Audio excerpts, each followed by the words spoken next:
Welcome to episode 66 of the Attractions Group podcast, where we're diving into the exciting news from SeaWorld Orlando. I'm Ryan Sir, and joining me is Don Helbig. And on this episode, we're thrilled to talk about the return of SeaWorld Orlando's much anticipated Inside Look program.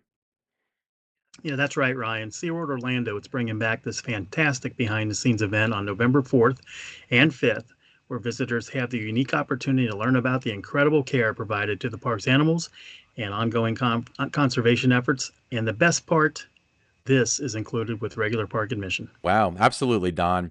This event allows guests to connect with SeaWorld's dedicated animal care specialists, giving them insights into the hard work that happens behind the scenes. It's all about inspiring long lasting commitment to protect endangered species and marine habitats. And the Inside Look program offers a range of exclusive experiences for guests, such as Inside Marine Mammal Care, Inside the SeaWorld Rescue Center, Inside Aquarium Experiences, Inside Pacific Point Preserve, Inside Orca Encounter, and Inside Wild Arctic. These experiences, they provide a deeper understanding of how SeaWorld takes care of its animals. That's incredible, Don. In addition to these exclusive experiences, SeaWorld Orlando has special presenters and animal care specialist talks throughout the day. Guests can meet members of the SeaWorld rescue and dive teams, hear firsthand stories of animal rescues, and learn about diving.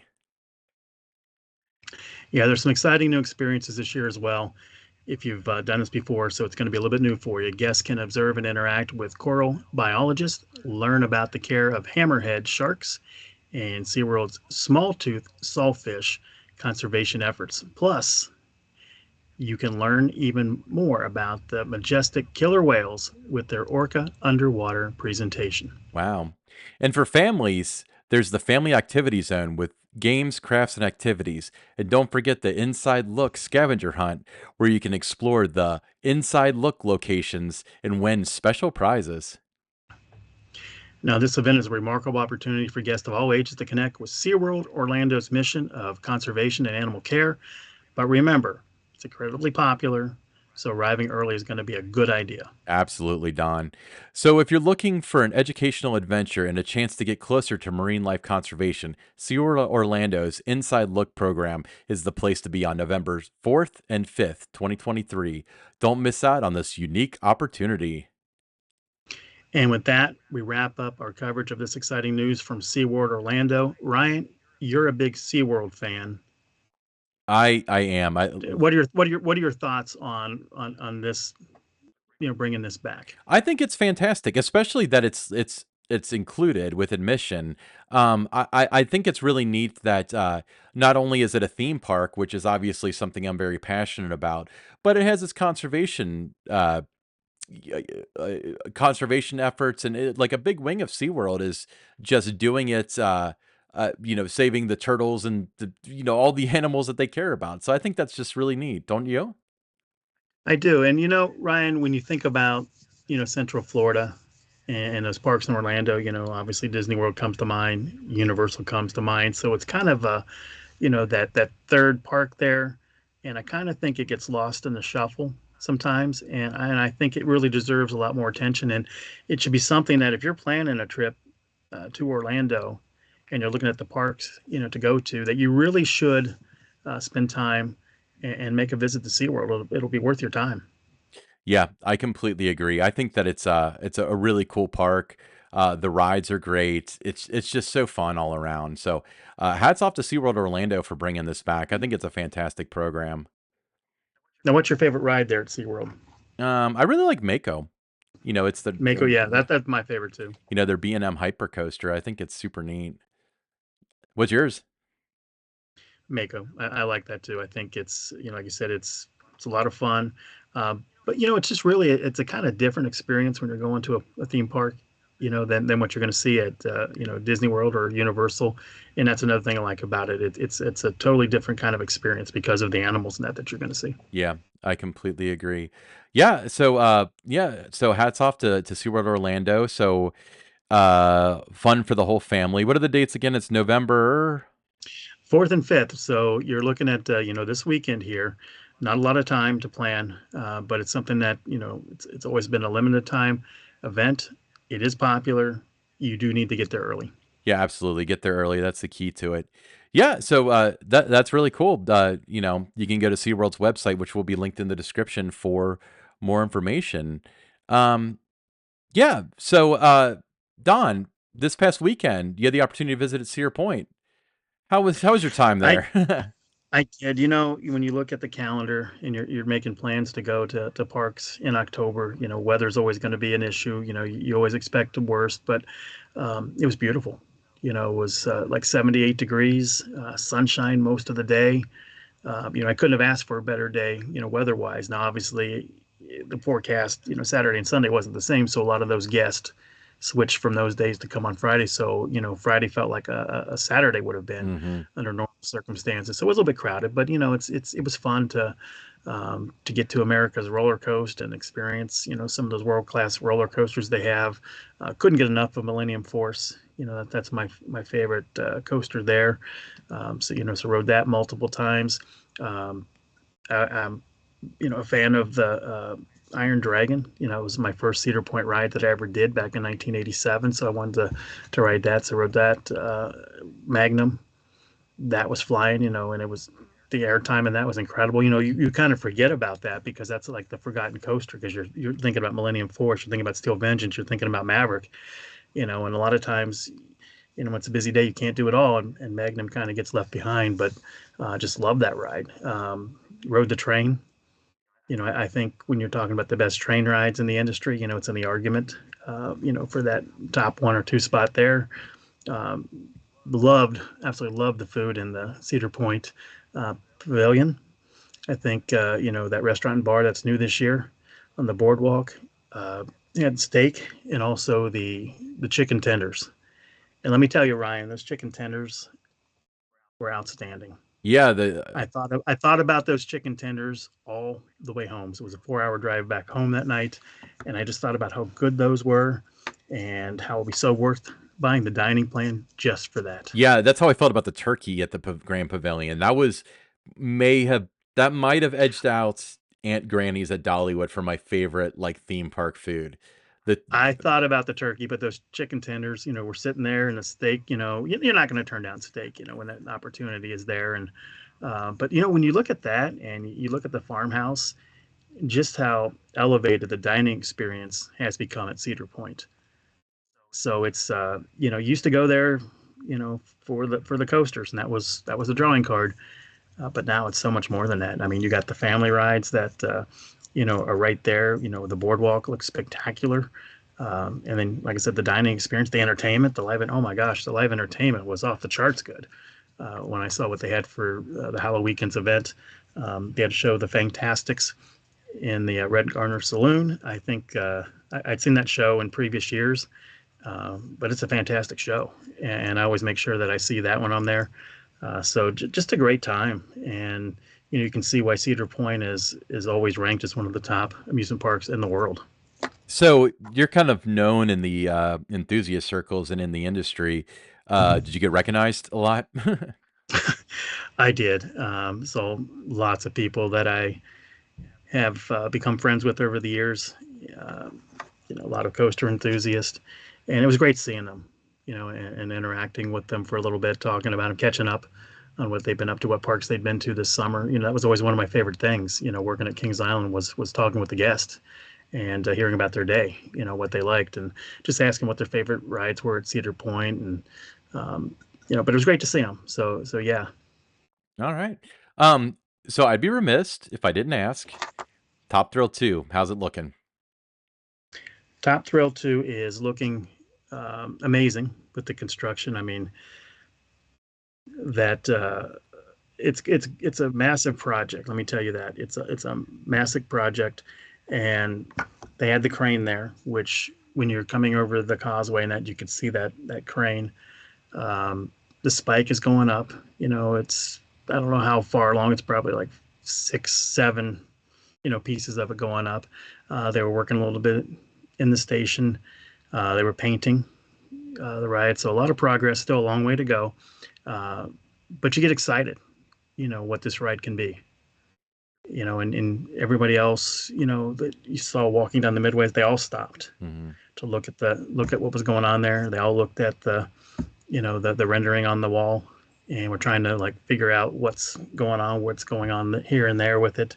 Um, it's going to be a great experience. It was always a one of those things where it was short, like 17 seconds, but it was 17 seconds that you remembered. So it's going to be a little bit longer now, but that's going to be a great thrill when you go up and then you do the rollback, come back up, and then go back through again, and then you go over the top hat there.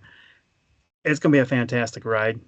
Zamperla, they had some of their people there on site this weekend with it, but construction, it's taking shape. So I Yeah. was able to grab quite a few pictures of it, and um, just really coming along. Well, I mean, I don't think that it's fair to say that the original Top Thrill Dragster was a 17-second ride. I think it was a 17-second ride plus a 3-minute panic attack once you got back into the brake run. Because even I, as a seasoned coaster person, always had to catch my breath. And like, it's just, I'm just surprised, like, coming down off the exit, there wasn't padding because you're always so lightheaded and stuff after that rush of experience. I couldn't be more thrilled, and I'm excited for a couple reasons too. I mean, obviously, number one, new coaster. Okay, let's get that out of the way. Number two, it's not only is it a new coaster, it's a coaster that I enjoy that's enhanced, and number three, it's a manufacturer that we're all kind of rooting for, and we can kind of see what they do on a grand scale with these brand new trains and stuff, and uh, Yeah, they've never done anything to this magnitude. Normally, if you're thinking, I'm going to put in a barrel ride, you think Zamperla, but when you're thinking about, a coaster that's going, this fast, this high, they don't come to mind. So it's their first big project, and I'm rooting for them. Yeah, they're new trains. Obviously, they a lot of them are like aluminum pieces and not a lot of welds and stuff. All the stuff that they look for nowadays. And honestly, it's a lot of stuff that you would just really need for a ride like that. Because imagine how much money. I mean, you and I can't really speculate, but I guess we can in our head come up with some sort of number. But how much money they would have saved by having weld-free trains on top of their dragster? Because I can't. I'm no physicist and I'm not a mechanic, but I imagine that 0 to 120 launch and slamming into the brake run at, what's it going, about 70 miles an hour at that point, At least. probably isn't great for like the torque spots. And like, I mean, you saw like all the witness marks and stuff all over because they had to check the bolts and stuff all the time. But the welds, I mean, fixing welds, that's not easy. I mean, it's time consuming, it's No, and expensive. the paint scheme is going to look really good, when it's done. I wasn't sold on it, 100% when I saw the renderings and the teaser video, because you're used to the other color of it, the original color of it. But when you see it up close and you see where they're starting to, to paint the red, along with the white in different sections and that, it really stands out. And I think it's going to be stunning. When the paint job gets done, it's just going to look stunning. Um, Nice centerpiece again, for the park right there. And the anticipation, it's building, and they're doing a really good job of keeping everyone up to date with their social post. I saw a tweet by Tony Clark where he was talking about at IAPA they're going to unveil the trains. Mm. So a lot of excitement in a couple of weeks here. Then just over the winter months, just watching it all take shape. Yeah, it's a cruel irony that uh, high construction needs to be done at Cedar Point during the winter, isn't it? It's a little bit easier when they do it in Tampa, right? I would not want to be on one of those crews that's up 300, 400, 500 feet in the air on those cranes and that trying to put things into place with that wind and that cold coming off the lake right there. Yeah, I remember. It's funny. This memory popped in my head. This was before you were at Kings Island. We were working with Maureen doing Firehawk photos when they were rebuilding that, I guess, at Kings Island. And, it was so cold that we were like, because we hopped in her like SUV and then drove from the admin lot over to like and parked it like in what's now Area 72. And I remember we would get out of the car, take a few pictures, run back into the car, warm up for 5 minutes because it was like super cold that day. Then there were these guys that were wearing coveralls just working away. Like, Oh yeah. I mean, I guess you have to be built a little bit different than I am to do that kind of work. And like, I am not downplaying that at all. I think that's incredible that people can do that because if I get cold or hot, like I'm done. I'm definitely an office paperwork kind of guy, But yeah, it's going to be very interesting. That train is rated for it's 120 miles an hour, and I think they mark it in under kilometers, so it's like 300 kilometers or some good round number like that. But the thing that I noticed, and I remember seeing this at IAPA last year when they unveiled the trains, but they were concepts; they weren't for any ride. Is that it is kind of like an over the shoulder thing, but it's like sits on your lap, kind of like Copperhead Strike, and therefore it gives you this very wide, free feeling thing, kind of like the Intamin lap restraints that they had for the old trains. Um, but yeah, that's going to be such a cool ride, isn't it? It is, and I can't wait to experience it. I know a lot of the people that I ran into that I knew that are enthusiasts. They were very curious about it, looking forward to it, and for them and for me, May can't come soon enough. Did you get to see any of the entertainment? You kind of mentioned it, but can you go into a little bit more depth? Well, the one thing they did was they took the show that had been in the theater at the front, when you first come in, Mhm. and they had moved that show, Midnight Syndicate. They had moved it to the bandstand area, out near where Iron Dragon is. And that I liked it better when it was in the indoor theater. Um, but you talk to the guests that are regulars in that there, same thing. Half of them liked it better in the theater, other half like it better outside. But that was really well done. Saw some of the daytime entertainment they had for the Halloween weekends part of it for kids. Cute, very well Mhm. done. Um, the decor around the park looked really good. Now there wasn't as much of it as there had been coming down the midways, Mhm. as there had been in previous years, but they did a nice job, in other areas of the park.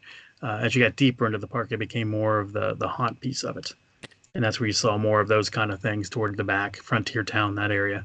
But very well done with the tombstones and the hearse cars and the skeletons and other things out there. I mentioned the Fantastics. Had a chance to see them in the Red Corner Saloon. Love that show. I think what I really liked about that show is it's the music from my era that I grew up with, identified with, from the '80s and early '90s. So I think that's why that show, kind of appeals to me. Why I like watching that one. A lot of the songs, you would remember from, if you're a Kings Island fan, the show Hot Blooded. Mhm. So a lot of those songs, think those songs, and you put it into this show. But just some incredible talent in that show, and really like that packed house, for every show that they have of that. So I got a chance to see that, and just walking around and just looking at the park, but was really impressed with the boardwalk area. Um, and just loved everything they did there. I mean, it just looks spectacular. It looks like it's been there all the time. It doesn't look like you just added it this year. It looks like it's always been there. And one of the things that I've always really liked about Cedar Point, and like I said, my first visit was in '87. But over the years, you're starting to add, the different rides in there with Magnum, and then you bring in like Millennium Force, and then later on you've got Maverick, and then Steel Vengeance. But they've always been able to add all this fantastic hardware, but they don't lose that old school amusement park charm. So that's what I've always liked about them. They've been able to keep the charm, and that's incredibly hard to do. So one thing that I always thought was cool about Cedar Point's Hollow Weekends is I feel like Hollow Weekends exclusively happens in the back of the park. So if you're not into the fog and stuff like that, you can still. Yeah, you can get around it. Yeah, Yeah, I always thought that was exactly, kind of cool. But so you said exactly. Midnight Syndicate was Yeah, yeah. I mean, it's a great show, and very well done. They've got their regulars. Like a lot of shows that come back year after year. You build that following forward, and the cast, is very good in that show. So you could go there, not ride, and I mean, it'd be hard not to, with how tempting those coasters are. But you could go there, not ride a single ride, and just watch the shows all day and have a great time. yeah, absolutely. So very cool. So a little late this year because the event closed over the weekend, but next year, Hollow Weekends at Cedar Point. Make sure you check them out with your. Yeah, I'm surprised that they do not rank higher when you have those different industry polls out there, like who has the best Halloween event. You always see them, number 8, number 9, number 10. they're not in that top two or three, and they should be because that event's fantastic. Oh yeah, compared to other seasonal parks, absolutely. Their event is definitely there's more to it. They've added while others have subtracted. It's I think it's a great event. You're absolutely right. But Don, we'd be remiss not to change the subject on you, but it is November 1st, which means it's National Cinnamon Day. Did you know that cinnamon, according to Chinese medicine, can be used to treat illnesses, both minor and major? Cinnamon has been around for 4,000 years. It's been known by humans for 4,000 years. It's actually naturally occurring. Well, I didn't know that, but if I were to, get sick, some kind of a minor thing or major thing, I think that's going to taste a lot better than regular medicine, right? But yeah, no, I wasn't aware that there was a National Cinnamon Day. But now that you've mentioned it, Ryan, I want to say thanks a lot. Now I'm longing for that cinnamon bread at Dollywood. That's some kind of treat, isn't it? Yeah, well, I will tell you this. If you get the Dollywood bread, you get it fresh, you get it hot right from the mill, and then you eat the bread, and by the time you've eaten all of it, which doesn't take very long because you eat it fast, you get that crystallized cinnamon sugar in the bottom, and you eat it like it's almost like a hard candy. Oof. Now I cannot confirm or deny that I've made a visit to Dollywood and was there just for the cinnamon bread. Are you responsible for the T-shirt that says "I'm just here for the cinnamon bread" or "I'm only No, here for the no, cinnamon but bread"? no, but I got one of those shirts. But no, I mean, it's again, it's one of those things, like I talked earlier about the chicken tenders that I had, and I drove home for 4 hours. And I'm thinking about those chicken tenders, and I want to go back the next day to have those chicken tenders. Same thing with Dollywood with the cinema bread. Oh yeah, You think about that, and you want to take it home with you, and or take it back to your hotel or wherever you're staying, but you can't because as soon as you get it, it smells too good. You just take a little bite. Now just take another little bite. Next thing you know, it's gone. yeah, and what there's the topping that comes with it is that's like a cream cheese, isn't it? That's not a regular frosting, is it?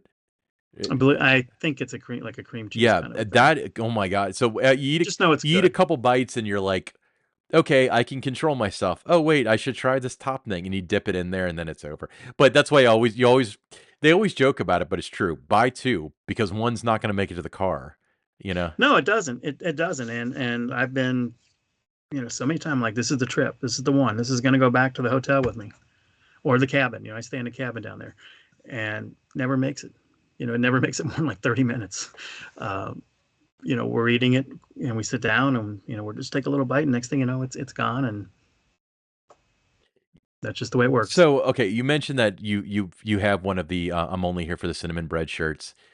Uh, have you seen the other shirt that they sell? Like it's also in the general store that it's got the pretzel on it. It's got the butterfly pretzel, and it says like "I'm only here for something salty" or something like along those lines. You know what I'm talking about? I do know what you're talking about, but I do not have one of those shirts. Yeah, I think it's for the ladies. I think they're pink. It But is for that's but right, I did I don't ever have one. have I gone on my rant about that? Because last time we were, and this is a couple visits ago. We were there. This was early season, I guess, because it was during the 50th anniversary of "I Will Always Love You." We're like, you know what? We've never had one of those before. Let's get one. So we go to a pretzel stand. Oh, we don't have those here. Try this place. Go to the next place. Oh, we don't have those here. Try the next place. We went on this whole scavenger hunt looking for this pretzel, and then finally we were told, uh, we don't have it right now, but come back during the spring celebration, and that's when they'll have it. We came back during the spring celebration. They didn't have it. They're selling merchandise for a food product they do not have. Hey, I'll look for it. I'm going to be there in a few weeks, and I'll look for it Yeah, when I get yeah. there. Ask around about it. Maybe it's a Christmas thing now. But we. I mean, this is obviously it's a little tongue in cheek, but we had a lot of fun going around because we went on the scavenger hunt all through the park, trying to find this thing. And then I even went online and Googled it, and I found a Reddit thing saying, "Oh, you can get it here." We went to this food stand. This was like super early season. The food stand was closed. So we're like, we'll have to come back and try. And like, so we went back on like the Saturday when it was open and they didn't have it. So, um, I want one of the, it's like the Mickey pretzel of Dollywood and you can't get it anymore. Well, actually, I don't know if you could get it in the first place because I've never seen one before, but You never saw it before. it's, I'll look for it when yeah, I'm down please there. do. And then send me a picture. Um, If it exists, if it If exists. it exists, it is the Bigfoot of Dollywood food items. I'll look for it while I'm walking around the park eating my cinnamon bread. Yeah, don't send me a picture of the cinnamon bread because I'll have to go out and get like a pastry or something.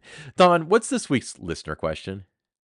The listener question this week that was submitted on our X, the platform formerly known as Twitter. It comes from Garrick Gilgan, and he asked, if you each could ride two defunct rides you never had the opportunity to ride, which two would you choose?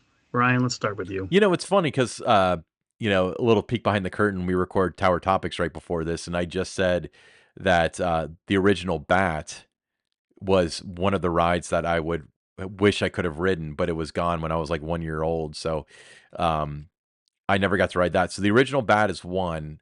The other one, this is a little sadistic, but well, masochistic, I guess would be the word. The Crystal Beach Cyclone, the one that had the nurse at the exit because it was so rough. Like out of pure curiosity, I would want to ride that. I've seen like No Limits recreations and stuff, but I would give it a spin to see if it was really that bad. Don, how about you?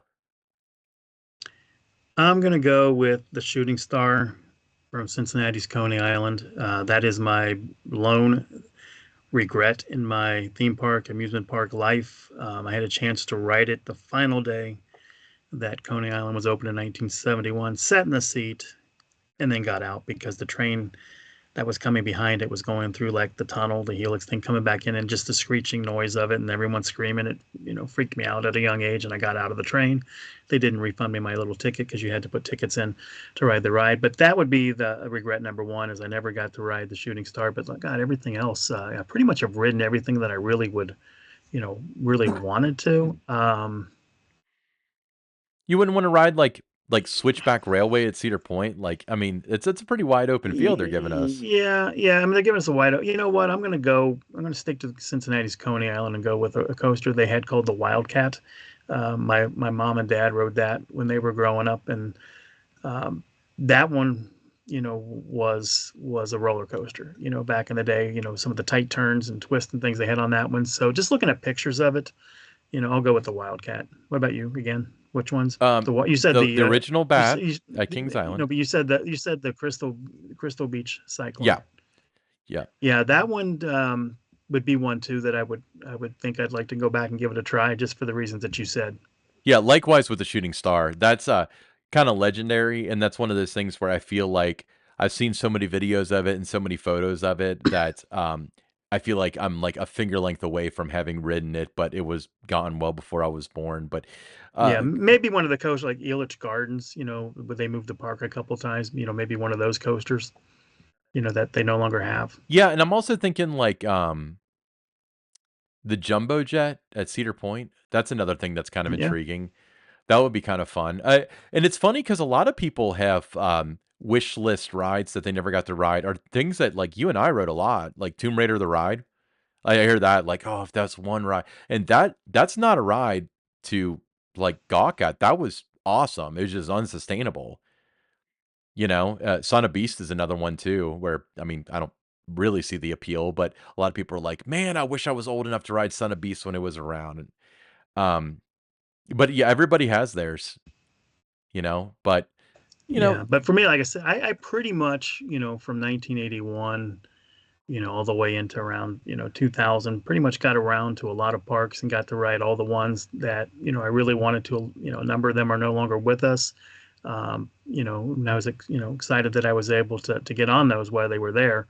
Um, but just the ones I mentioned, I think the two Coney Island ones would be first and foremost, because I've seen so many pictures of them. And then going to Coney Island as a little kid, I definitely remembered, the Shooting Star was first time I ever really had an up close look at a roller coaster, and that was a star attraction there. yeah, And yeah. you didn't have to ride it. I mean, if you're a kid, you're looking at it, and watching it. And my dad would take me to River Downs, which was right next to it, a racetrack, and I would sit there with the binoculars and I would look at the Shooting Star, going up the lift. It would make that turn, before it went down the drop. And, I was mesmerized by it, but just never rode it. And not a day goes by that I don't regret that. Yeah. So your dad would take you with him to bet on the ponies, and you would sit there with binoculars. Well, I mean, it was one of those things, the deal was we'd sit there, for some races, then he'd take us over to Coney Island. Hmm. So it was kind of like the torture watching all the rides across the way when you're sitting in the stands at River Downs. It was off to the right, so I'm looking over there the whole time and pacing back and forth. How many more of these races we got to watch and everything, and then we finally get there and it'll be more toward the evenings, like the last 3 or 4 hours that the park was open at night. Yeah, it's funny how perspective changes because, um, yeah, in the last like 5 years or so, I've definitely shifted, especially with going to Disney a lot and stuff. I've shifted to like looking forward to rides and stuff, but like I'm really looking forward to shopping at the parks and stuff. As odd as that sounds, because there's just more to it. There's more to life than just the rides. But Yeah, I think I would have enjoyed a mixture of, watching a few horse races and then swinging over to Coney Island to ride some stuff. But yeah, as a you little know, kid, no way, I no think way. back. I think back on it now. I don't remember my dad ever winning a race. Well, he probably never ran in any. Well, I mean, but the horse he bet on, I never remember any of them winning. I guess they did because sometimes we were able to get like Lee's chicken on the way home or something. So maybe we did win. I don't know. I mean, Lee's is not that's not cheap chicken, so he must have No, gotten no, some but that 7 and was a 3 big deal. odds. As a kid, that was a treat. To get Lee's chicken. So I don't know, but a lot of memories. When you look back on things like that with when Coney Island was part of your childhood, or you talking about you wish you'd ridden the original bat. Mhm. And Yep. Awesome. Well, yeah. oh, wait, one question for you. Now, this is going to be an odd one. Yeah. This is way off topic, but it just came to mind. Okay. Yeah. So I grew up with Kings Island. I was there, the first year it opened. Mhm. I never missed a year. So there's not a ride outside of the real little kiddie ones that have come in recent years that, I did not ride when it was there. But for you, for somebody that came in, midstream in the park's history, Mhm. how, do you look back and think about the things you missed, or do you just enjoy seeing old school photos of the place? What's that like if you weren't there from day one? That's a great question. So it is different. In my experience, I was kind of lucky with the timing because I was never in a situation where I was too afraid to ride something, and by the time I had the bravery or the height to do it, it was gone. So, like King Cobra is a great example. That was my first looping coaster. And that's gone now. And that's another one that, people kind of have the nostalgic feeling of, oh, I wish I could have ridden it, which that's another really cool ride. But I got to ride King Cobra and Vortex and all that stuff, which, both of them are gone now. Um, Now, rides from Kings Island's past, you got to remember, I don't have a great connection with them. Like, there's no part of me that's connected with Bavarian Beetle, just in a handful of photos and in stories. Um, to me, I think what's really gotten weird is that in my how do I in my like consciousness of Kings Island, rides have come and gone. So obviously, the Vortex was built in 87, I think. Yeah. So Vortex opened in 87. So I'm older than the Vortex, but um I I didn't visit Kings Island until like 91 or 92. So as far as I'm concerned, the Vortex was always there. So when they tore it out, that was one emotion. But something like Firehawk, where, I watched them build it and then I watched them tear it down, that was very surreal for me. And because to me it was like it almost felt like it was still new in a lot of ways. Because you never really shake that, I feel like if they got rid of like the first year that I was involved with Kings Island was 2003. So Delirium was the big ride that year. And if they got rid of Delirium and they used like the service life tagline for the reason behind, that would feel really weird because that was a brand new spanking ride. And I didn't quite go to its media day, but I went to some like TV filmings and stuff because it was the new thing. And then if they removed it in 2023 or whatever, that would mean that I saw this machine live and die. And when you get these new rides, you feel like you have them forever, you know. And I think there's some caveat of exception where like Tomb Raider / The Crypt, Son of Beast, stuff like that, which was like clearly problematic. It doesn't feel the same way, but Firehawk was the one that hit me because Firehawk felt new because it was relatively new when we got it, and then it obviously they cleared it. Probably the main focus was the Orion project, But it really was at the end of its service life. There's not a lot of debate with that, and I saw it go up and I saw it go down. And I rode it at 2 parks, by the way, which is interesting. But that's what's weird for me. Enchanted Voyage and stuff like that, like, I would love to have ridden them, but I don't have this nostalgic, like, "Damn, I wish I could have," because I don't have that connection to it. Does that answer your question, or did I just babble for 10 minutes over nothing? No, it does answer the question, and I can relate to that. My hockey days, a lot of the teams I worked for, I was there from the ground floor up. So it was the first season you remembered everything about its history, until I would leave that team and go somewhere else and it'd be starting over again, from scratch. My last team I worked with, the Albany River Rats, they had been around Mhm. for 13 years before I got there. So I found myself, looking at pictures and then asking people, what was this player like and what was that player, so I didn't know what that was about, but I was always curious about it. Yeah. So I can kind of think it maybe the same way, but I go, to Kings Island and, when you walk in and on International Street, I can still see, and, the sky ride, Mhm. going across International Street. I can still see the entrance to when I walk around. I can see the Enchanted Voyage. I can see the bat back there. I can visualize everything. There's really not a structure in the park or ride in the park or any corner of that park that if I go somewhere it doesn't conjure up memories from 1972 to today. For me, I can remember people that worked these rides and were in the shops and were in the restaurants and the at that time they were called litter getters around the street. So I remember Yeah. all those things. Just different sections will remind me of all those things for the past 51 years now there. Yeah.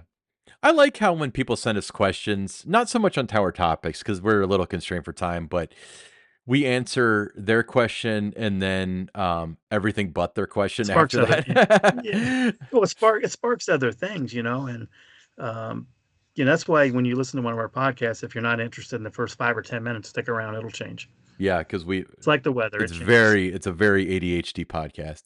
All right, cool. Hey, everyone, I guess I'll plug. So for those of you who are watching on YouTube, hi. Um, if you wanted to have the audio version, we're available on all your favorite podcast apps: Apple, Google, Spotify. Uh, attractionsgrouppodcast.com is the easiest way to get to us. It'll link to all of our places. And please follow us on Twitter at attractions_GRP.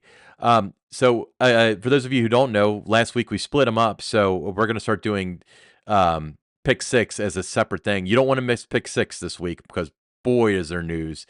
Um, And also, Ryan, don't forget, mark your oh, calendar, yeah. November 11th. Yeah, we're getting out of our comfort zone here. We're going to have our first ever meetup with our listeners, and we're going to do it at Entertainment Junction in Westchester.